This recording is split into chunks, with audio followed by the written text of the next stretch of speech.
Welcome to Two Birds, One Show on the BGSE Network at 10 p.m. Eastern every Thursday night. We are DeeTer and RicT, and we talk about Philly sports and craft beer.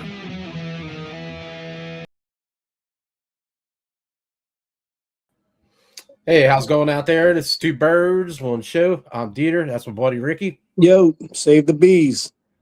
So if you're new to the show, we talk about craft beer and we talk about Philly sports. Start off with what we're drinking first, and then dive into some sports, grab another beer, talk about that, and finish off with some sports. You want to go first there, Ricky? Yeah, I'm going with this one, not only because it's a really good beer, but also it was in my fridge for a little bit, and I don't let my IPAs sit that long. So sometimes I'll check the dates on each can and find out kind of what's the oldest can I have so I can drink it. And it's a great beer, but there's no usually I have a theme or a meaning behind it. I got you. It's a shitty time right now after the Eagles lost, but this is called Yappin'. You know, to be yapping on the show. Yeah, that's a funny can too, man. I like it. It's from Shelton Brewing in Texas. Texas really coming up in the Hayes game. I remember you had it on the show before, man. That's a beautiful beer too. Yeah, I mean that's a Butte Clark. Yeah, about 8%. Nice. I got an IPA in my bucket here that I was going to give to Scott, sending him a bunch of beers, but it's so cold. I don't want to risk it. Yeah, something freezing in the delivery or whatnot. Yeah. So I wait until it gets a little bit warmer. So now I've been drinking the IPAs. I've been saving away from them, but I got a lot of dark stouts and porters and stuff like that for them. Nice. So anything you want to talk about that beer taste wise? Well, yeah. It got some my favorite hops. It's got Nectaron, Citra, and Nelson. So nice. Automatically with that hop combo, you're going to be getting notes of white wine and a musty grape and some mango and some overripe orange and the Nectaron. I mean, you'll get nectarine and so a lot of times the hops will tell me when I know what's in it, what it's going to taste like a lot of times. So a lot of, what I just described is what I get out. I mean, I've had this before, so I know what it tastes like. But yeah, like I said, mango, overripe orange. Cool. They're out of Texas, right? Or something like that. That's awesome. It's nice to see different spots like get bigger with the craft beer, man. Canada's coming up. Yeah, Canada. Dude, that Missouri, dude, man. Bro, crazy. Let's go. I seen Steve over at that the hall over what the hell's it called? Yeah, it's starting to really get around the Missouri, which is good to see. Yeah. I'm seeing it at the Reunion Hall and I think what's the Mile, I think I saw it maybe. Oh, really? Of course Andrew got it down at the Red Hen. He's the one I think kind of initiated the movement down here. He's the man. Andrew's awesome. Yeah, he puts out a great beer list. I don't actually know the guy. We're like friends on Untapped, and we follow each other's circles. But shout out to Andrew and the Red Hen, man. Guy's got a great tap list. He will talk your ear off if you go in there and talk beer with him, man. He will. Listen, he's nice. That's dude, man. I love that. Yeah, and the food's awesome there too, man. My mom, she loves the food. I take her there. We get a pizza, man, and she talks to Andrew. Nice. I have a beer here, man, and like. It's just a nice little spot. I gotta check it out. I gotta get that. I don't often get in that area too much, but I'll check it out soon. Out of the way a little bit. So last night I had a Kane, the winter beer, or I forget what it's called, with a wood. It was aged in some kind of wood barrel. I have it here for later. So I had this right here. Okay. It's the winter. I can't see that, but winter daydream age on Adarine wood. Okay, and it was good, but good. I wanted to do this. I want to do the Spellbound. Yeah, age on Palo Santo, and then try that later. You know what I mean? It's for science, people. It's for science. That's why beer's fun, man. Yeah, I mean it's a test. So we'll see. I love the Palo Santo, man. It is so good, man. And it's one of my favorite porters. But that beer last night from Kane was really good. So I can't wait to try that after this to see how it compares. What's the ABV like on the Kane beer? I don't think it's that big. It's their Daydreamer. You know what I mean? I think it's six or 6.5. 7. Oh man, sorry, I got kids. Speaking of which, that's why you see this gash across my nose a little bit. It's hard to see, but man. That's a sledding accident, man. When you're dad, dude, you know what I mean? You know what I mean? Yeah, caught that one sledding. Took it right there. Told him, I'm like, okay. Yeah, that's pretty bad. Yeah, so that's the life of dad, and I love it. I wouldn't change it.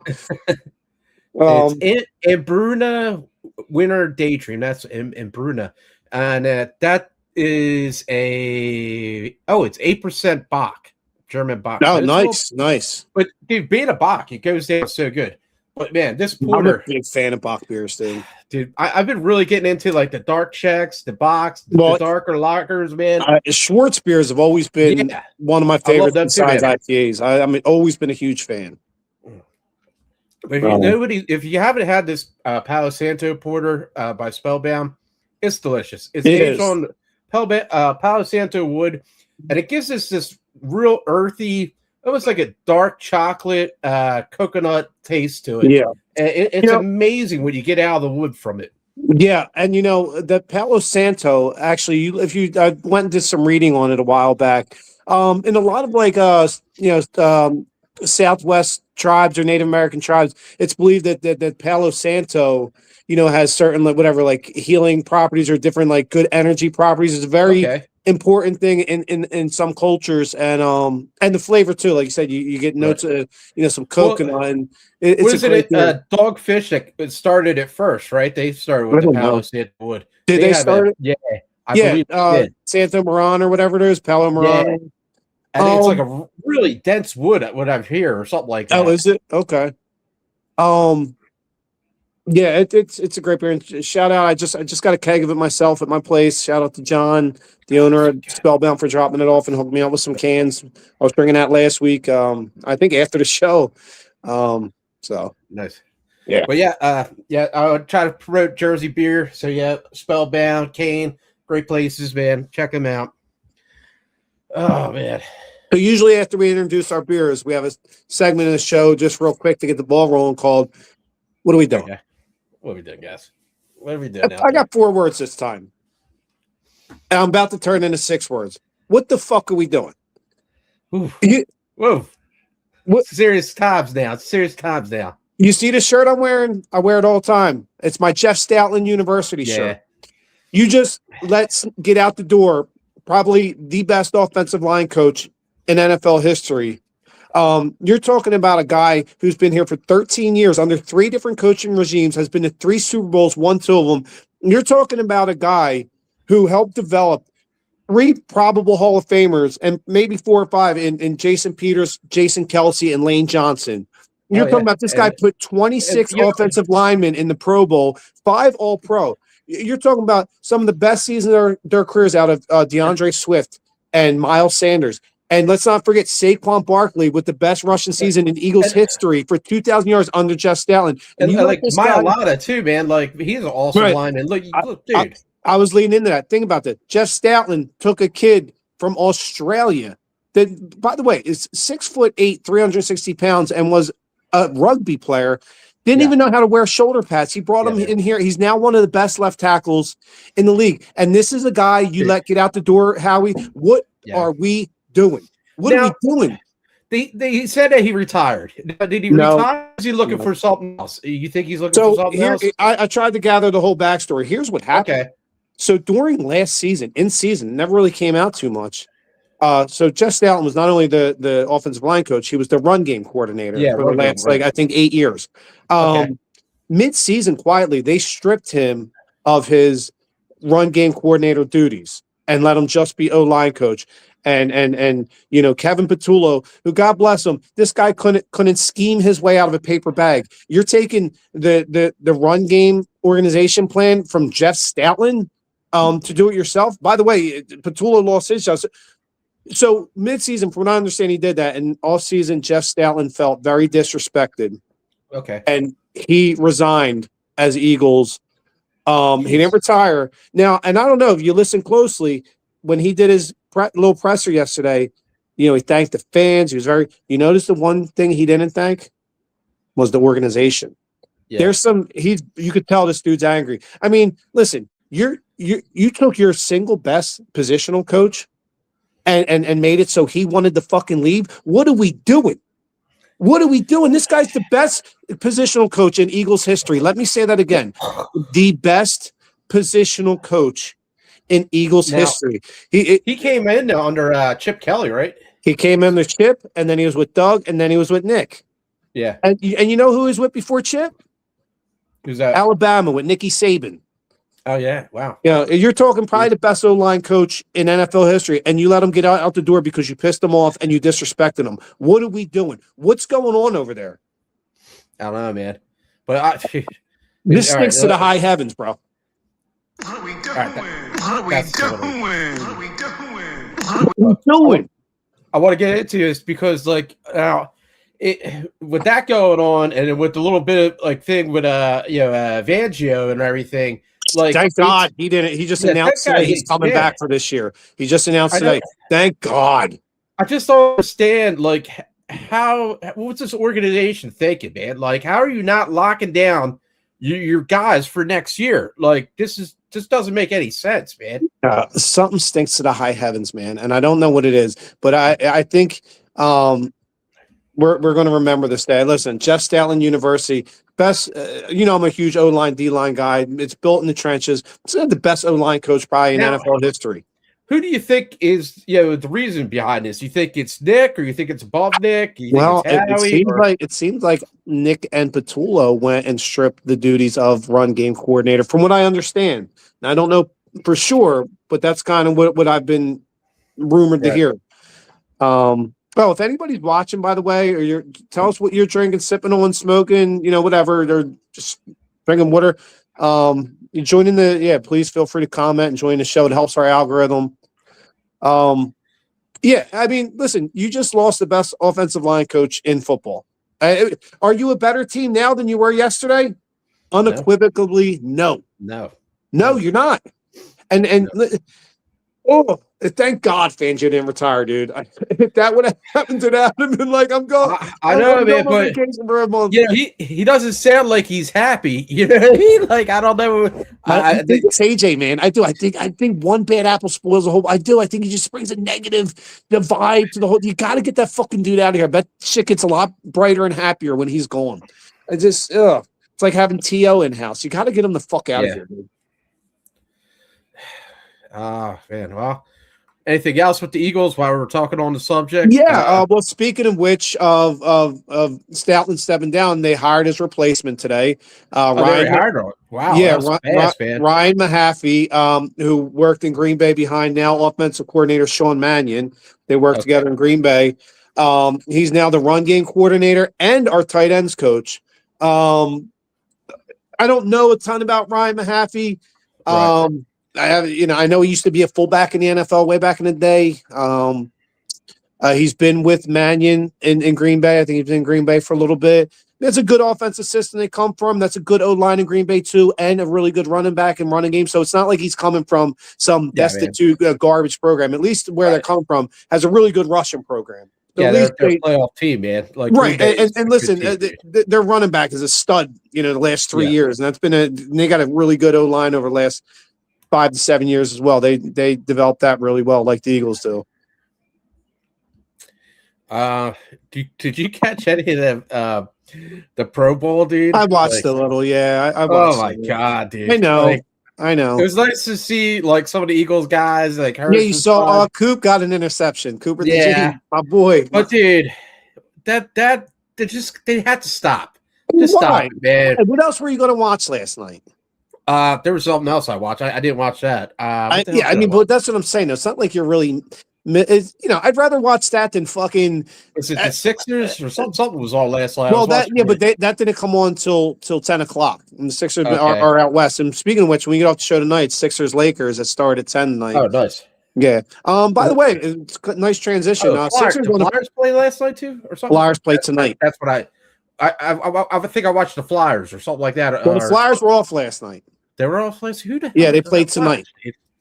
I watched something. I don't know. Whatever, man. I turned it on a little bit, and I was like, "This is stupid." I ain't watching. Yeah, I mean, teach their own. I don't go crazy about the pro. I'll flip it on and it's fun. You know, just say they're goofing around and playing flag football, and dodgeball and shit. It's the worst all-star friggin' thing. You know what I mean? Like at least I don't know the NBA all-star. But at least they play. You know what I mean? At least they don't really play though. And now it's broken up here. But I don't know. It's just the dunk contest, the 3-point shooting. You know what I mean? They have that at least. All-star game I like, to be honest with you, is the baseball all-star game. I think the other ones all fucking suck. Hockey's pretty good. I like hockey. But they changed it up now. It's all weird out. They put it in these different tiers and little games. It's not even just one game. Yeah, the same like the NBA. They're like, the all-star games ain't that great anyway. Let's make them worse.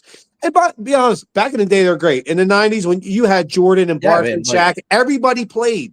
You know what I mean? Yeah. Like I like the hockey all-star games too, man. Yeah, the Metropolitan. Great, dude. Yeah, man. It used to be all broken up in different. Wasn't there a couple years where they made the hockey all-star game like they had home ice advantage in the finals or something? I don't know if they tinker with that. I mean, they did that with football and stuff too. Well, if you won, they did it with baseball, right? Right. Yeah, but they stopped it. They stopped it.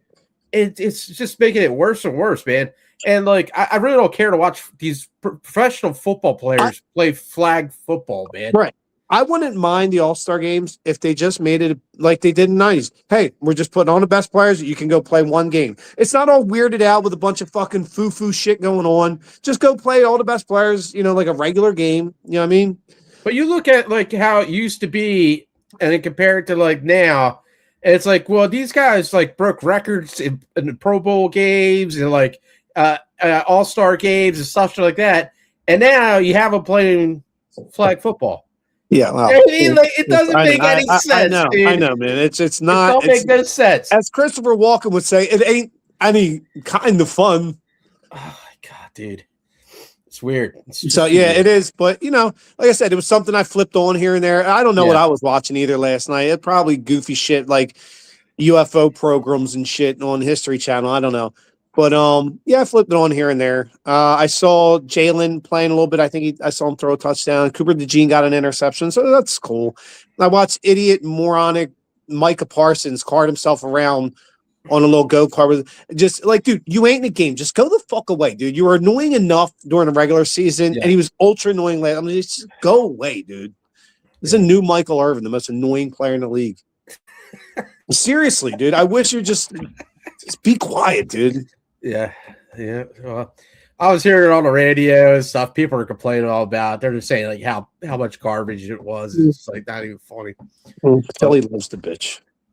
They do. I mean, that's their favorite fans. Listen, the Eagles fans will never be happy till they win 2 Super Bowls in 1 year. You know what I mean? Like, but I mean, like, there wasn't anybody in the stands or not there. Like, it was like very dead, man. I mean, I don't really understand. And I'm not saying this to you. I'm not taking a shot at you, but you're talking about like the Philly fans on the radio bitching. But who the fuck cares? Like, big deal. Someone they're playing. Okay, watch it if you want, but for people to be on the radio bitching about it, like, who cares? Like, I don't know. Yeah, all right. Fucking all-star game. Not you. I'm saying, but I heard the fans bitching too. You know, listen. I agree with you, man. I don't know. I mean, yeah, I know. Like NFL's trying to promote flag football, and it's an Olympic sport now, and they're trying to get the girls to play flag football. That's cool. All right, that's cool. All right, I get that. I'd rather them just go back to a regular football game. You know, I know nobody really hit hard, but at least they were playing football. You know what I mean? It was cool. Everybody had their own helmet on. So, yeah, the jerseys were the same, but the helmets were different. It was in Hawaii, dude. They all stupid it up. Play like one quarter. Like 1 quarter, that was it, man. Yeah, I mean, you know, but it's better than what they got going on now. Right. Salty, man. I don't know. It's all money. That's all, man. Yeah, just trying to put something together for money. Yeah. Let's see. So, anything else on the Eagles? Not a lot. I'm very crestfallen today. I'm wearing my Jeff Stoutland University shirt. I'm not often a huge fan of coaches, but Jeff Stoutland was one of them old school, hard nosed, fucking no nonsense. Do it. It was his way or the fucking highway, and he did it great. And players loved him. You saw Jason Kelsey crying in his retirement speech, mostly about Jeff Stoutland. Yeah. I mean, that's an impressive resume to be able to do that for a grown-ass big dude like that, to be breaking down into Jordan Mailata was crying yesterday when he talking about when he found – I mean, when a coach has that kind of impact, it hurts to lose them. I don't care what anybody says. The Philadelphia Eagles right now are a worse team today than they were yesterday just because of Jeff Stoutland leaving. And that's there's no arguing that. It's just true. Our buddy Ant, on my second beer, drinking Barley Oak 100 Mosaic, had a RER house saturated ale before. Nice. Nice. Good beers, Ant. Always love when Ant jumps in, man. Always fun hanging out with him at my bar. Thank you for commenting in. I guess we're not getting many comments tonight, but no. One day our show will get big. One day our show will get big. We'll talk about, hey, remember the days early on, hey. I'll always remember the real ones that were here since the beginning, though. Like Ant and Greg and them.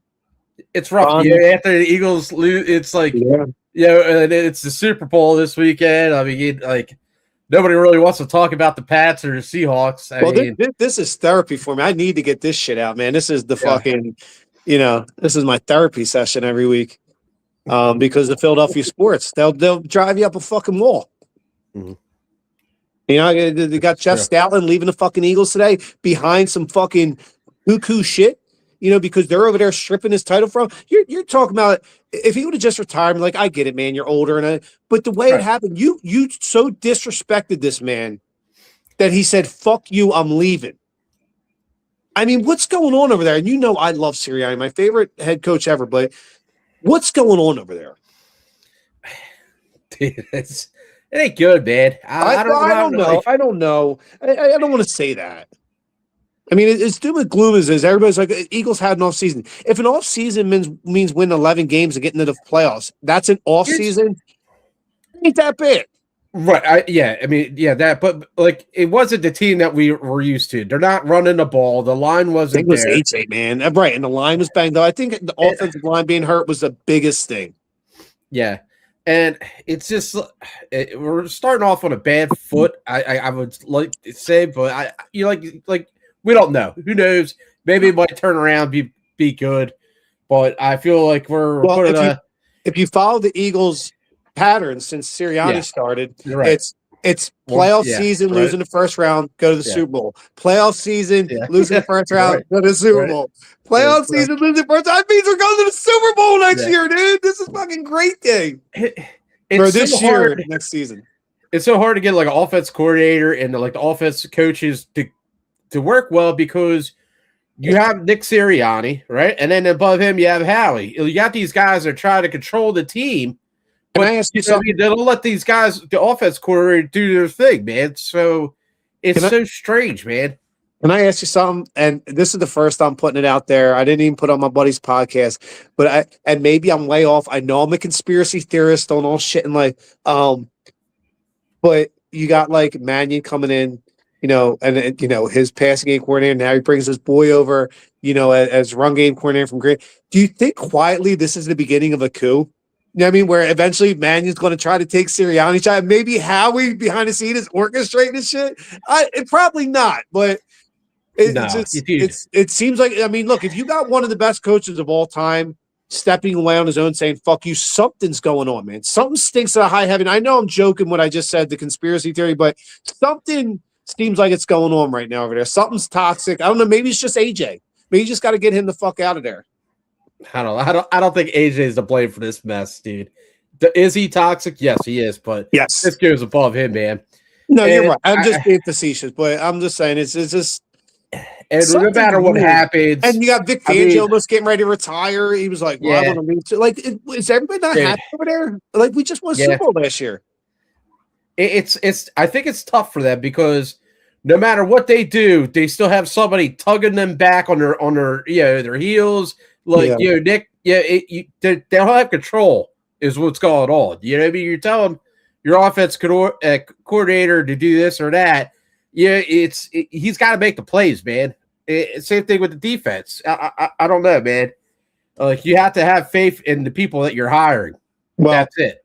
I agree, and I'll say this: I know I'm hanging on both sides of the fence with this. I understand when they fired Patullo. I get it. I was okay with it. Wasn't upset. Yeah. But at the same time, at the same time, and I'm not defending, but his offense did get you to the playoffs, and Saquon did rush for over 1,000 yards quietly. Yeah. And I think both of our number one receivers each had 1,000 yards, and Dallas Goedert had his most productive season of his career touchdown wise. I mean, with all I know everybody you're making some good points there, Ricky. You're making some good points, man. And listen, if AJ doesn't purposely drop about 12 to 14 passes this year, we're probably playing in the NFC title game. That's crazy to say. It's right though. I'm telling you, go back and look game for game to points of where it cost us games.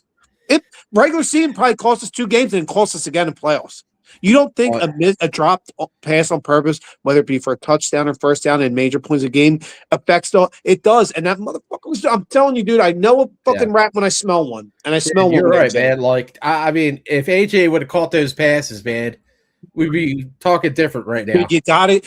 And that's what I'm saying. Patullo was the fall guy, right? He dove on a fucking grenade. But like I said, everybody says a bad season. Saquon still rushed for over 1,000. AJ or Devontae and AJ both had 1,000 yards. Goddard with his best offensive season. So I think a lot of it was overreaction. And it's just, me personally, you can't keep a guy that doesn't want to fucking be here. You can't keep him, man. Exactly. In any situation, no matter how good of an athlete he is, and he's one of the top. He's a TO, dude. He's a great athlete. But he doesn't want to be here. He said it himself, right? No. So what are we doing, man? Like, you gotta let him go, man. Right. You gotta let him go, man. Yeah, you do. And people are like, well, listen, I don't care what he makes. I know there'll be dead cap money for a year or two. It happened with Carson Wentz too. And in a weird way, kind of got us a Super Bowl. Listen, 100%. There's no contract that's impossible to get out of, unless maybe the Deshaun Watsons in Cleveland. I feel bad for them. But you can get out of this, and you should. Just because I know it's a bullshit term, but it's addition by subtraction. Yeah, I mean, God, we had what was that basketball player, Tobias? His he had that big contract. He was nothing like those. But he never complained or was bitching. He made a lot of money. Neither one of them even are similar. I know. AJ's a toxic player trying to destroy the team. For that amount of money, I could run down a list of 87 bad contracts given out by Philadelphia. Are you kidding me? This is the city that gives out bad contracts. That's the point I was trying to get, dude. There's been so many bad contracts, like in this city, dude. I don't think that has any. Yeah, but with the AJ situation, listen, I know it's going to be some dead cap money, and it sucks to have to deal with that. But you got to get this fucking guy out of here, man. He's destroying the team from the inside, man. He's a team killer, dude. Let's see. What did they say here? They stripped him of the running game, wasn't working, and they thought they can turn the situation around with Nick and Potato. Yeah. Okay. Yeah, no, I mean that whoever wrote that's correct. I mean, and it was a series of bad events this year for this team, and everything just went awry. So we are where we are now, and I know a joke and say, well, playoff year, and then we lose in the first round, Super Bowl. Well, I mean, if that's the case, maybe we're going to Super Bowl this season. I don't know. I hope. Well, we're at the mid-mark of the show. Let me give you some promos. I forgot to do them last week. I know, dude. Me too. I was doing so well with everything, yeah, man. So let's get some promos going here. All right. We got W energy drink, all natural energy drink. If you're gaming or working out in the gym, that's usually what I do. Yeah, it won't give you the jitters. It'll just give you the energy that you need. Promo code Big Game. Hit that QR code. All right, and then Puff Sip Chat. If you like cigars, pick up a monthly subscription from this place. Hit the QR code to go there. Also, promo code Big Game. Enjoy those cigars. Well done. That's important to enjoy your cigars. It's good for you. We'll be. I got a couple other. Irishtown Steaks. My buddy. He's been putting up stuff on Facebook, so hopefully he'll get it going soon. Look out for that. Go get him, Dave. Yeah, I think that's good enough. I'm good. I didn't come up with not too much today, man. That's cool with me, dude. It's okay. Listen, any love for any business or small business is a good thing. The world needs more of it. So I don't want the Matrix to keep on winning. It's time for the little guys to win. Tremonti Winery in Columbus. Great spot, great wine. It's beautiful over there. Check them out. Dog Wrestling, DAWG, Dangerous Adrenaline Wrestling Gladiators. Always a great time, always a blast. They travel all over South Jersey. And you'll always have fun. There's never a time I went where I didn't have a fucking absolute blast. Wim's Brewing in Atco, New Jersey. Great spot, great family-owned place. Good people, good people. With really good beer. So please check out Wim's, WHIMS. Great spot. Louis G's roast pork and cheesesteak every week. It's just, I mean, their food's phenomenal. Also, Banh Mi Factory in South Jersey. They're putting out some amazing pho and banh mi and everything else. So check them out. And I got Axe and Arrow was there not too long ago. Great beers. It was like a stout day. All sorts of different stouts they had on tap. Phenomenal, I love Axe and Arrow, dude. Yeah, pretty good stuff, man. I really do. And they're such a cool vibe, man. They're kind of like, you know, the Axe and the Arrow, like whether it be role play games or like, you know what I mean? Yeah. Like I love like their all these vibe. games over there and stuff. Yeah, man. I love their vibe. Good people, great spot, great beers. Please, good pull, DeeTer. And not too far from them, you have Chicky and Pete's there. Bonesaw right up the street. Bonesaw's putting out great beers. AJ's a great brewer. You know, my rep from Bonesaw, Darren, one of the coolest cats you'll ever run into. Bonesaw putting out great stuff too. Very cool. Yeah. I'll move it on to my second beer. So now I'll go with the Kane Winter Daydream with that wood. The kid ain't playing. The kid stopped playing. So this is a German dark bock, right? Yeah, dark bock, right? So that's good looking nice beer, man. Yeah, it's pretty nice, man. Let me get the rundown on that. Oh man, dude, it's so strange. It's a lot weirder, man. Like the other one, you got those big earth tones, that chocolate. This you got like a little bit more spicy cinnamon to it.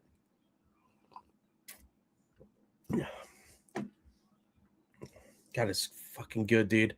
Like for 8% Bach, man. It's like that's goes like down so well, dude. That's like Troganator, baby. I love them 8-9% Bachs, baby. It tastes like a nice like winter beer. You know what I mean? You get that little winter spice to it, man. Dude, I like a good winter warm once in a while. I just had the Kings Road winter warmer not that long ago. It's really fucking good. Speaking of, check out Kings Road. They got like 3 locations now. Their beer's great. You ever have an Eisenbach? Yeah. I had a couple back in the day, man.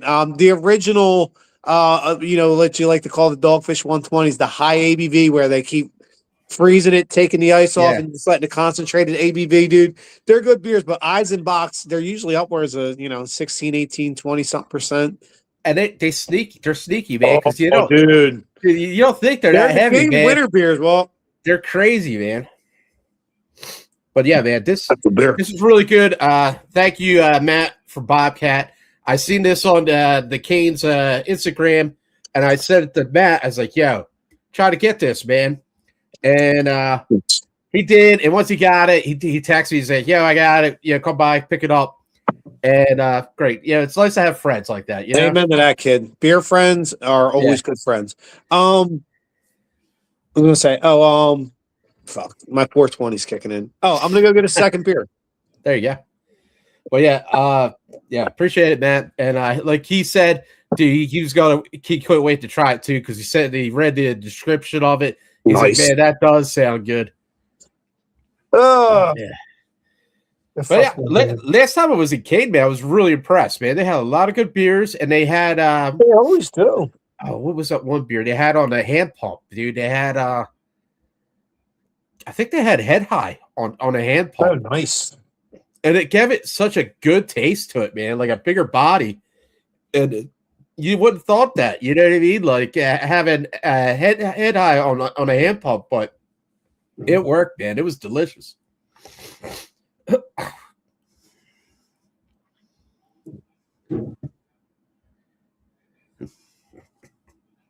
Sorry, trying to find a fucking beer. No. You want to see what's in the fridge? Yeah, always. We haven't done that in a while. That's old school. Yeah. What we got here? What we got? Yeah, what's in your fridge? What is? Got what? Here it is. What's in your fridge? What's in your fridge? Little tree house, maybe some other half. Shout out to my friends. Also making these THC caramels. They're looking out. Caramels. Wow. Wow. All right. I'll save you some, sir. So yeah, Al was supposed to go to Treehouse this weekend. Nice. And but he got sick. So it's going around, dude. It hit me and the fams last week. That's why we missed the show last week, or no, the week before. I think his uncle Steve and a couple of other guys are going to Tess. And what's that? New York, right? Like Brooklyn-ish, right? Or up in New York? Yeah. I think Brooklyn. But yeah, Test. Yeah, I've had many Test beers, and I'm a huge fan always. They're putting out great stuff. Anyway, it's supposed to be cold this weekend too, man. It said down like 5 or 6 degrees, but with the wind chill, it's supposed to be like -9 or something. I know, dude. Brutal, dude. I'm so done with this winter, man. I am. So now I'm a cold weather guy. It doesn't bother me at all. I'm out in it. Love being in it. Love sledding, and you know what I mean. Right, I see the pictures with you and the kids, man. It looks like a lot of fun. I can't stand this stuff, dude. I don't mind summer, but if you say, "Are you a winter guy?" I'm one of the rare. I'm winter dude.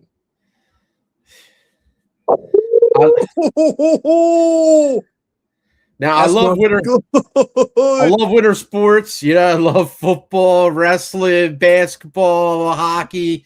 I love the winter sports, man, but I do not like the cold. Yeah, I hear it. That's normal. What'd you pick up there? This is from Fiden's. This is Butchered Dreams Milkshake Double IPA with orange and vanilla. 8.5%. I mean, the nose on this. Let me tell you what. You let me tell me. The kid don't play. The kid does not play. Nah. Look at that. I came to bring the pain hardcore from the brain. Let's go inside the astroplane. Mine out the mental, based on instrumental. Yo, what? I heard you wrote monumental. Bust it. Just how deep can shit get? Deep as the abyss. And brothers and man fist the stepless. Your clothes are crossed over, totally crisscrossed and crossed out. Listen, you know where we grew up, sir. You know where we grew up, sir, in the D-Town. Yes, I do. Yeah, I do. Oh, that's good beer, sir. Oh, crap, man. Too much. All right. So that's the second beer of the night. We got our promos done. We did our promos. I want to say this, leading in right coming into our show. Right now, probably the lowest on the totem pole of Philadelphia sports team. We'll go from the top to the bottom. The Flyers tonight, that, by the way, got a huge win on Tuesday night against Washington that they had to have. And they did. They played with urgency and desperation they needed to. Tonight, they're down 1-0 all game. All game. Heartbreaking, man. They scored with 1 minute and 14 seconds left to tie the game. Yeah. At least guarantee a point. I know we didn't get the overtime win, but dude. They fought literally to the last 2 minutes of the game. It was a bad breakaway. It happens. But you got a point in a game where 94% of the time you don't get a point in that game. It was 1 minute and 14 seconds left when Drysdale scored. I know. And my buddy Al said the same thing. He's with you. He's like, it's a breakaway. There's nothing you can do. Yeah, it's 3-on-3. It was such a slow reflex, man. Like you can't get over Vladar. Vladar's had a great night and a great season. Dude, he had a 93.6 save percentage tonight. He had 25 saves. Listen, it wasn't really on the goalie. It was on the defense. But there isn't much defense on 3-on-3. Yeah. Dear, I'll be honest. I'm shocked. I watched that whole game tonight. I sat and watched it, and I'm thinking in my head, I'm going to go on the show talking about how they lost tonight, but they didn't. They got a point. And I want to be happy too, man. But we're just so down on the rung in the standings. Yeah, I know. We gotta get some wins, man. We gotta get the wins. I'm really happy We got a point. You know what I mean? Like, and they did have a little bit of fight left, man. But dude, it just took my heart how fast they got that goal. I was like, oh, you kidding me, man? It was Jesus. Overtimes though in the NHL are weird because it's only three. It goes from one game. It almost goes like if it was the NFL game. And in the NFL they had Arena League football for the overtime. Right. Like that's what the overtime. Listen, I'm disappointed too. But like I said, I'm shocked you even got a point. They scored with 1 minute, 74 seconds left in the game. They scored. That shows a lot of fight. They fought till the end and they got rewarded for it. Yeah. Yeah, you're right, man. You're right. Yeah, Al was right too. I was just better, man. I would really like to get that one, man. But yeah, I agree. I was disappointed. By the way, it's gonna get tougher too, man. Like we go on the Olympic break now for 2 weeks, starting. This is our last game for 2 weeks. I don't know. I don't know what to make of them. Are they a playoff team? Right now I'd say I doubt it, but NHL's weird. NHL's weird. It's weird, dude. The NHL of all the sports is very. The energies in the NHL are weird. I think the Flyers are done, but I wouldn't bet money on it. I'll tell you that. Now, all right. So we were close to getting the playoffs last year, right? Now, do you think no? No, you're talking about 2 years ago when the team put on Tortorella in the last month of the season. They literally had a playoff spot for 93% of the season. Then did you see all the little fighting and backbiting going on with Tocchet and Briere and Michkov? Yeah, I was trying to get into that. How do you feel about it? What are we doing? Listen, this franchise already fucked up the whole Cutter Gauthier situation. He's now in Anaheim, blowing up as one of the best young snipers in the league. We drafted him, everybody. He was ours. But because Tortorella and his asshole ways and the mismanagement of this Flyers organization over and over again, it cost you. We've been waiting for that sniper for the last 15 years. We finally got him, and the fucking coach in front office chased him out of here. Don't do it again with Michkov. If you're saying it's Tocchet or Michkov, it seems like they're doing that too, man. Like, I just don't get it, man. Can we do it? Is that a Ricky rant? I think it was. We're going on now. But yeah, man, it's just like, dude, come on, man, get this shit straight. Like, we don't need to be arguing in upper management and shit. Dude, why are you going to do it with one of our most talented young players? Right. Look, if this was a fourth line fighter and he wasn't, fine. But why are we always picking our best fucking player? Listen, I'm still not over the Cutter Gauthier thing. Danny Briere. Listen, man, what are you waiting for, dude? Go make a move, man. Danny Briere is the worst GM in the city. He is the most worst GM in the city. Get this fucking guy out of here. Yeah, he sits back too much, man. He sits on his hands, and it costs and costs and costs and costs because he's got no fucking marbles. Yeah. He's not Howie Roseman, I'll tell you that much. No. Have a fucking pair, dude. 6'7", dude. Come on, Dan.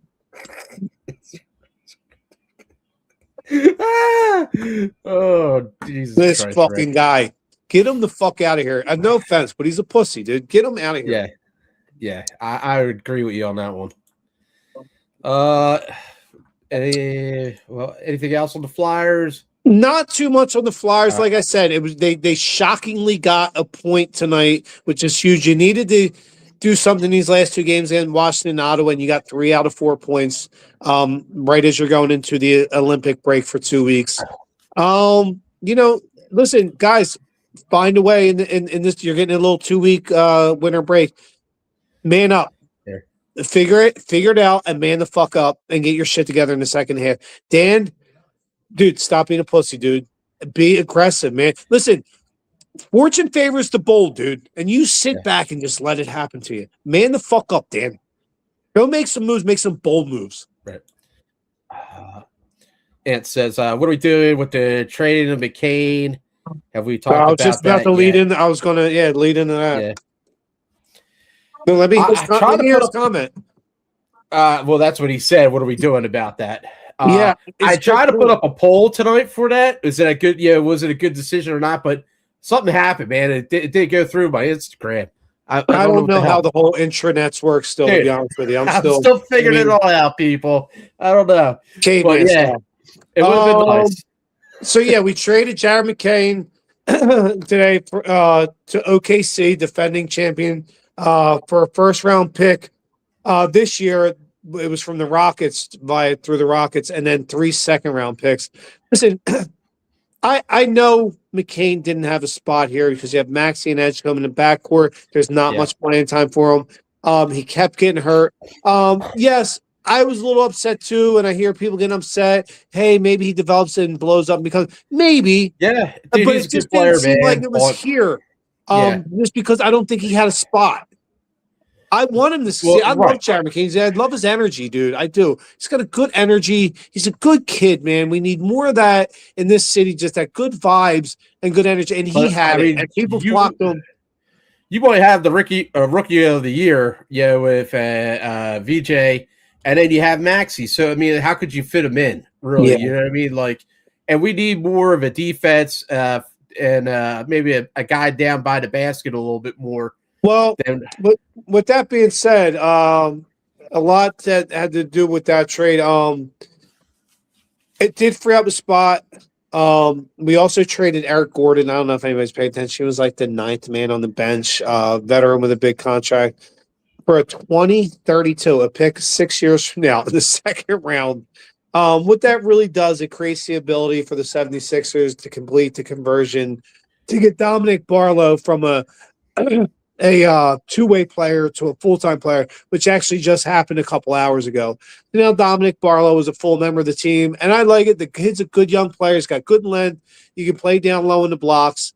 So I like that move a lot. It's going to say, hey, in 10 years, I'm going to say who had better career, Dominic Barlow or Jared McCain, because I think it's kind of a lot of reason it happened. I don't know. I mean, I can't predict that. I have no idea. A good player. He just had bad luck with the injuries, dude. Yeah, like he could have been at his first year here. He could have been rookie of the year, man. Yeah, he was on pace. He was on pace for it. It's just bad luck. But then we also have good talent too. So I mean, like, and Dominic Barlow is a solid young player. He's long, lanky, can play underneath, man. Either way, man. So hey, like I feel it's a good move, man. I like it actually. Yeah, I mean, I hope so. Is it a good move? I don't know. I hope it is. Also, quietly, I know it's not under the radar. A couple hours ago, they signed Patrick Baldwin to a 10-day contract. Now, anybody remembers he was originally drafted by the Golden State Warriors in the first round. The 28th pick in 2022. No, maybe he's a development guy. I'll tell you this: Daryl Morey's not great with signings and trades, but he is really good with finding talent. You know what I mean? Like a Dominic Barlow, or Quentin Grimes, like talent. Like he sees talent. He's just not good with contracts and trades. Yeah. So Patrick Baldwin, he was a first-round pick just a couple years ago. I don't know, developmental guy. We'll see. But yeah, that was an under-radar move. What's that? So yeah, you ask me about Phillies. Well, I'll ask you about Phillies. I see you got the Phillies hat on. There's not a lot of Phillies to talk right now. Listen, about a week from now, pitchers and catchers will be reporting to spring training, which is big time. Gage Wood, I don't know, remember him? He was our first round pick this past year. Played in his first pro game. From everything I understand, he fucking lit it up. So that's good to hear. But he's probably a little ways away. Quietly, something most people probably don't even notice. I probably shouldn't even notice it, but I watch a lot of sports and read a lot. Down in the Dominican Winter League, the Phillies brought in a guy, Brian De La Cruz. Not a big name. He's played 5 seasons, in the league with the Marlins and the Braves in Pittsburgh. Over that 5 years, 251 batting average, 436 hits, 58 home runs, over 200 RBIs, 177 runs scored. I mean, you might have just found your platoon player, your right-hander, with Brandon Marsh in left field quietly. Nobody's talking about it now, but remember this show in February on Two Birds, One Show. Keep an eye out for Brian De La Cruz. Nice. And it did this, and then in the Dominican Winter League this couple months ago, he got the MVP of the Dominican Winter League, 301 batting average, 887 OPS. It's 8 home runs and 40 RBIs. He got the MVP of the Dominican Winter League. I'd be like, you might have just found your right-handed platoon player in left field with Brandon Marsh this year, and that kid's player a little bit. Yeah, man. Like an idiot's combined. Bring them in wherever you can, man. I feel like the people that you bring in, like from other countries, they do better in the U.S. I don't know what it is, dude. Yeah. It's just like also, if they don't speak English, they can play baseball, man. Touch that. They also earlier today signed Daniel Robert or Robert. I don't know if he's French, Canadian, or what. The right-handed pitcher. He was with us last year a little bit. He, signed on the minor league deal. Guy will probably make the team out of the bullpen. So quiet moves right now happening right before spring training is about to start. Yeah, man. I wanted to go to spring training this year, but I don't think it's happening, man. I would like to go down to Florida. But it was a blast, man, when I did it 2 years ago or something, man. It's a good time. It's on my bucket list, that's for sure. That is no doubt. I talk about it quite often with my wife. It's probably something I'm going to make happen next year or two. Well, my friends, Frenchie's, the bar in left field. Go check it out. Yeah, dude. Clearwater is just a lot of good seafood. Yeah, it's good time. It's a beautiful area. Back. Yeah, my buddies, man. I think Jeff's going to Italy. My buddy Al's going to England. So they're doing the whole Europe thing, man. But hopefully next year, man, we'll take a trip to Florida. That's cool, dude. Yeah, dude, you should, man. So you're never disappointed about traveling. Yeah. So you want to do fun facts? Oh yeah. I mean, we did our picks last week. I think I wrote them down for the Super Bowl this Sunday. I had Seattle winning 34-19. You had correct. Seattle winning 21-14. Correct. You got it, buddy. Sounds good. So, what's the food for Super Bowl Sunday? You going with the chili? I don't know if I'm doing chili. I might incorporate a small batch of chili. I'm doing all Mexican food on Sunday. Nice.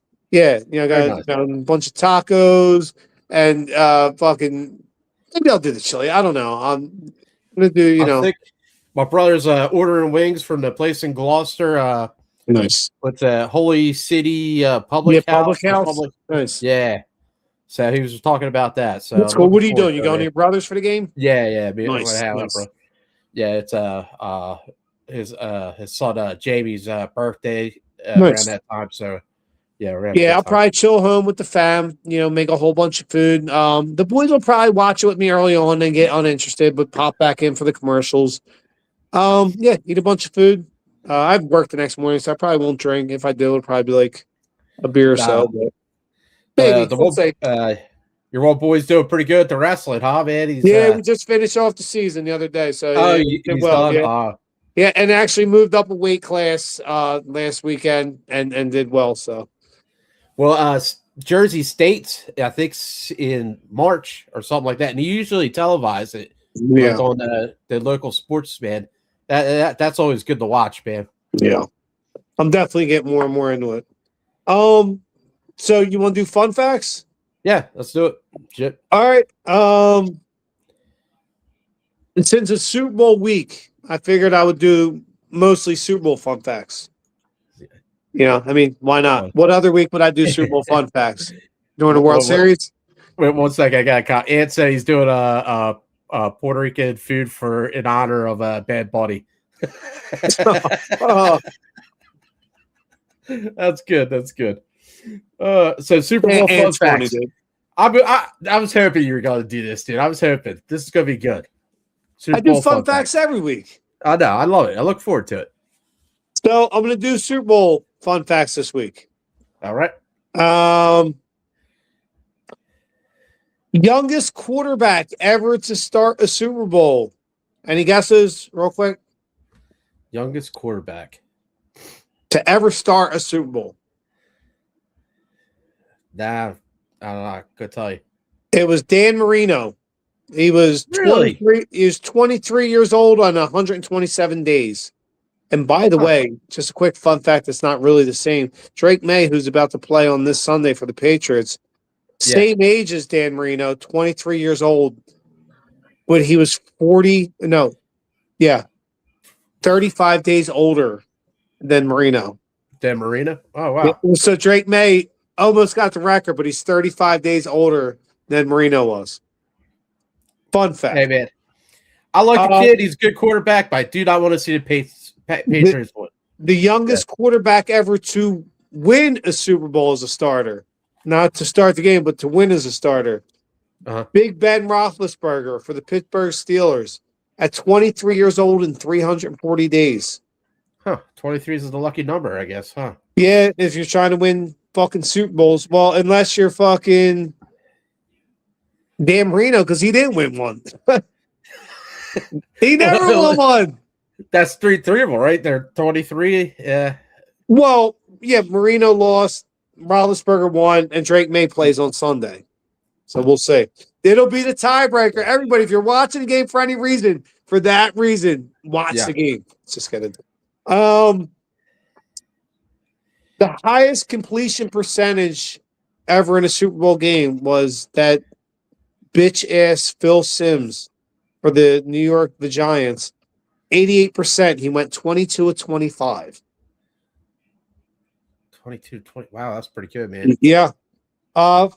The first Super Bowl ever, DeeTer, you asked, what year was the first Super Bowl ever played? You asked. What year was it?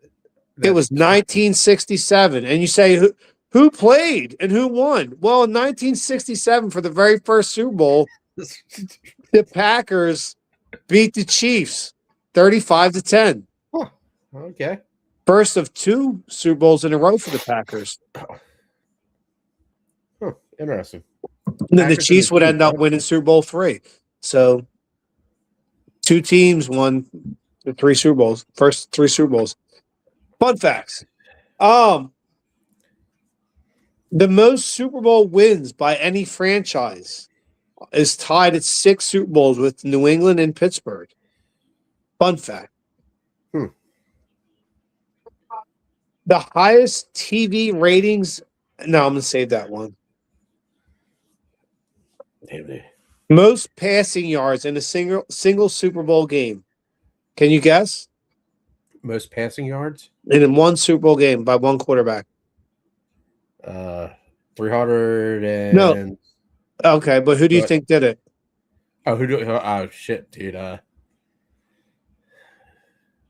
Hose, maybe? Yeah. Good guess. It was actually Tom Brady. Right. With 505 passing yards in 2018 the game against Atlanta. Shit, dude. Yeah, against Atlanta. Whew. When they shit the bed with that 28-3 lead. So you also said that was the most passing yards, Rick, because that's my name. That's what they call me. Yes, that was DeeTer, the most passing yards. But do you know who had the most receiving yards in a Super Bowl? Most receiving yards.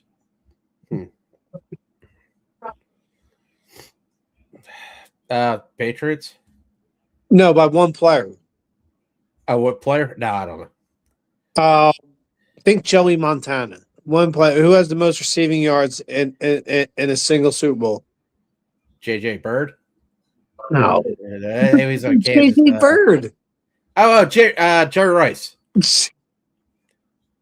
Who the fuck is JJ Bird? The mystery of JJ Bird. Dude, t-shirts are getting made right now, dude. He played for Kansas City, but he never made it. JJ Bird. Yo, I'm getting the jerseys.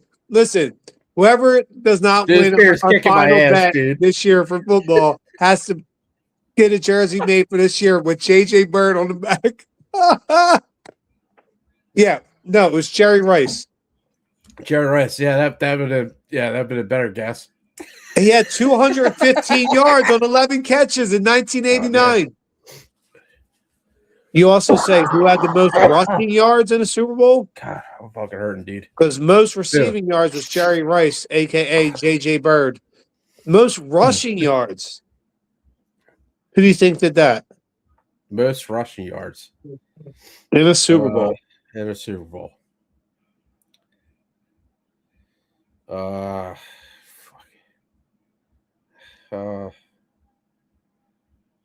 I don't know, dude. You were close. Timmy Smith, 204 yards for the Washington Redskins Really? back in whatever year. I don't know what year. You say who had the most TDs scored in a game, like a single player? No, I didn't. I didn't say it. No. I thought of it right now. Okay. I think it was 3 TDs by one player. And I think it was accomplished by 4 different players. Roger Craig. Shout out to Mikey Rose, former teammate of Mikey Rozier at the University of Nebraska. Roger Craig had 3 TDs in a game. Jerry Rice did it twice in a Super Bowl. Ricky Wooders did it once in a Super Bowl. And James White for the Patriots in that same 2018 Super Bowl. 3 TDs for those players. You say most TDs by a team in a Super Bowl? That would be 8 by San Fran. Fuck them. I can't stand that team. Most receptions, like catches in a single game, is same. Yeah, that 2018 fucking Patriots team. James White had 14 catches. He also had 3 TDs in the game, so he had 2 of those records. But fuck him, he's a Patriot. Get out of here. And last but not least, I'm going to put a little bow on it. Do you know which Super Bowl had the highest TV ratings ever? What Super Bowl had the highest ratings ever? Nah, I don't know. Well, DeeTer, it was just about 12 months ago. It was the Eagles versus the Chiefs in 2025. It had 127.7 million viewers, the most of all time. Fun fact. Shit. And we'll wrap it up. Do you know in the top 3, the Eagles had the highest, and you know what the third highest? The Eagles and the Chiefs when they played the Super Bowl 2 years before that. So, Fun fact. They had the third and first highest rated Super Bowls ever with 115.1 million viewers in 2023 and then fucking 127.7 million in 2025. So everybody likes to hate on the Eagles. Everybody likes to hate on the Eagles. Nobody likes us and we don't care. But guess what? Y'all are watching us. Y'all are watching. So Ricky's Fun Facts, one show. Ricky's Fun Facts, 2 birds, 1 show. And if you don't know, now you know. What? Oh, man, that was an amazing Super Bowl show. That was great. Fun Facts, great show. DeeTer, always a great time, Big Cat. Always a great time. All right. Check us out next week, Thursday, 10 p.m. on the BGSE Network. Good show. 2 birds, 1 show. Peace.